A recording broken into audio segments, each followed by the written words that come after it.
ಬೆಳಗಾವಿ ಸುವರ್ಣ ವಿಧಾನಸೌಧದ ಆವರಣದಲ್ಲಿ ಮಹಾತ್ಮ ಗಾಂಧೀಜಿ ಪ್ರತಿಮೆ ಅನಾವರಣ ಮತ್ತು ಜೈ ಬಾಪು ಜೈ ಭೀಮ್ ಜೈ ಸಂವಿಧಾನ ಅದ್ದೂರಿ ಸಮಾವೇಶ.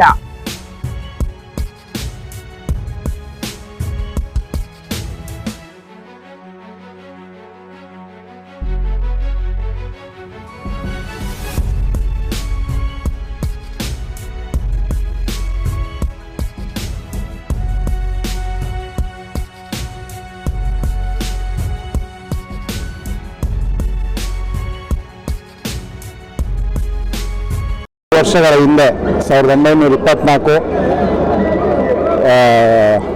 ಡಿಸೆಂಬರ್ 27ರಂದು ಗಾಂಧೀಜಿಯವರು ಬೆಳಗಾವಿಯಲ್ಲಿ ಕಾಂಗ್ರೆಸ್ ಅಧಿವೇಶನವನ್ನು ಮಾಡಿದರು ದೇಶಪಾಂಡೆ ಅವರ ನೇತೃತ್ವದಲ್ಲಿ.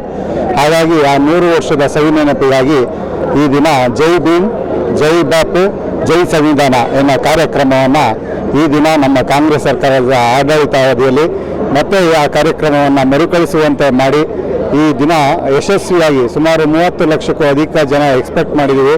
ಈ ಕಾರ್ಯಕ್ರಮಕ್ಕೆ ಬರ್ತಾರೆ. ಇಡೀ ರಾಜ್ಯಾದ್ಯಂತ ಜನರು ಬರ್ತಿದ್ದಾರೆ. ಜನಸಾಗರ ಹರಿದು ಬರ್ತಾ ಇದೆ. ನಾವು ಮಂಡ್ಯ ಜಿಲ್ಲೆ ಕೇರ್ಪೇಟೆ ತಾಲೂಕಿಂದ ಬಂದಿದ್ದೀವಿ. ಹಾಗಾಗಿ ನಮ್ಮ ತಾಲೂಕಿನಲ್ಲೂ ಸುಮಾರು 200ರಿಂದ 300 ಜನ ಬಂದಿದ್ದೀವಿ ಮಂಡ್ಯ ಜಿಲ್ಲೆ ಕೇರ್ಪೇಟೆ ತಾಲೂಕಿಂದ. ಹಾಗೆ ಮಂಡ್ಯ ಜಿಲ್ಲೆಯಲ್ಲೇ ಒಂದು 1000 ಜನಕ್ಕೂ ಅಧಿಕ ಜನ ಬರ್ತಾ ಇದ್ದೀವಿ.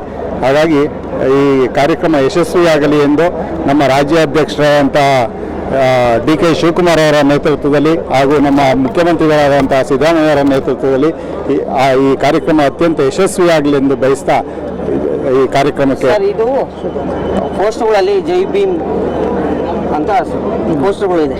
ಇವತ್ತು ಏನು ಸಂಕೇತ ಸೂಚಿಸ್ತಾರೆ?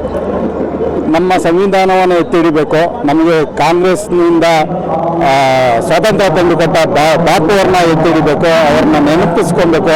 ಅವ್ರ ಹೆಸರಲ್ಲಿ ನಾವು ಮುಂದಿನ ಜೀವನ ನಡೆಸಬೇಕು ಅನ್ನೋ ಉದ್ದೇಶದಿಂದ ಈ ಕಾರ್ಯಕ್ರಮವನ್ನು ಮಾಡ್ತಾರೆ.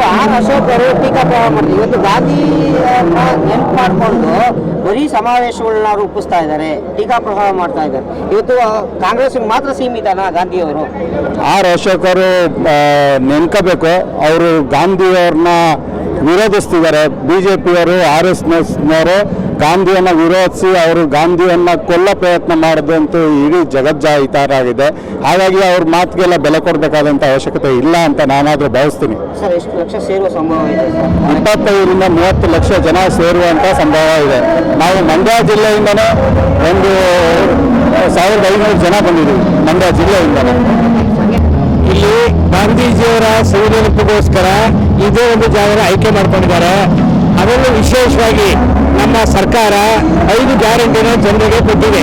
5 ಗ್ಯಾರಂಟಿಯಿಂದ ಜನರುಗಳಿಗೆ ಜೀವನೋಪಾಯನ ನಡೆಸಿದ ಸರ್ಕಾರ ನಮ್ಮ ಮುಖ್ಯಮಂತ್ರಿಗಳ ನೇತೃತ್ವ, ಡಿ.ಕೆ. ಶಿವಕುಮಾರ್ ಸಾಹೇಬರ ನೇತೃತ್ವದಲ್ಲಿ ಜನರಿಗೆ ಜನೋಪಯೋಗ ಕೆಲಸವನ್ನು ಸರ್ಕಾರ ಮಾಡ್ತಾ ಇದೆ.